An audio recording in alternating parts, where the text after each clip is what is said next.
अस्सलाम वालेकुम वरहमतुल्लाहि वबरकातुहू। तस्वीर नंबर 10 हम आगे से इसका सबक देते हैं। तस्वीर नंबर 10 थी हमारी सुकून यानी जज़म। सुकून और जज़म किसको कहते हैं? इस मुड़ी हुई अलामत को। इसका आखिरी हिस्सा हम देखने ले आ रहे हैं। बिस्मिल्लाहिर्रहमानिर्रहीम। हमज़ा ज़बर फ़ौद अफ। देखें अस सीन की आवाज़ नहीं आएगी। फ़ौद अफ। हमज़ा ज़बर फ़ौद अफ। हमज़ा ज़ेर फ़ौद इफ।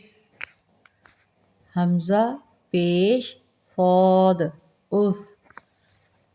अफ इस उस मोटा पढ़ा जाएगा। ठीक है, रुफ़े मुस्तालिया में से ना याद रखें।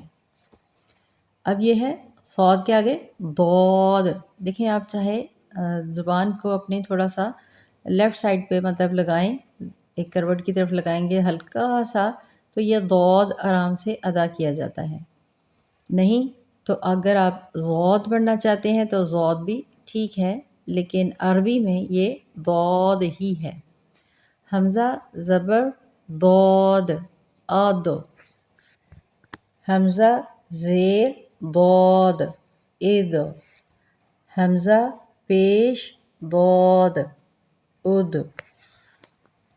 अद इद उद।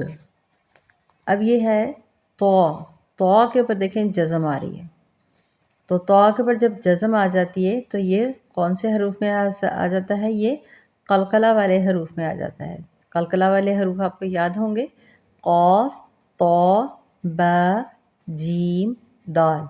इनके ऊपर जब भी जज़म आ जाए, ये मुड़ी हुई अलामत, ये है ना जज़म आई हुई आ तो ए तो यहाँ पे थोड़ा सा इसको हर्फ को नुमाया पढ़ा जाता है। थोड़ा सा नुमाया पढ़ेंगे, थोड़ा सा उभार के पढ़ेंगे। किस तरह से? हमज़ा ज़बर तो आ तो। हमज़ा ज़बर तो आ तो। हमज़ा ज़ेर तो इत। हमज़ा ज़ेर तो इत। हमज़ा पेश तो उत। आत इत उत। देखें तो ता नहीं पढ़ना, ता नहीं पढ़ना, तो ठीक है तो। लेकिन चूँकि तो के पर जज़म आ रही है तो फिर ज़रा इसको नुमाया पढ़ेंगे। सबको नहीं पढ़ना, सिर्फ कलकला वाले हरूफ को। आ तो ए तो ओत। हमज़ा ज़बर ज़ो तो ज़ो। हमज़ा ज़बर ज़ो अज़। हमज़ा ज़ेर ज़ो इज़। हमज़ा पेश ज़ो उज़। अज़ इज़ उज़। अज़ इज़ उज़। ठीक है, ये आपका अल्हम्दुलिल्लाह तस्वीर नंबर 10 मुकम्मल हो गई। कल इंशाल्लाह हम आगे से तस्वीर नंबर 11 को देखेंगे।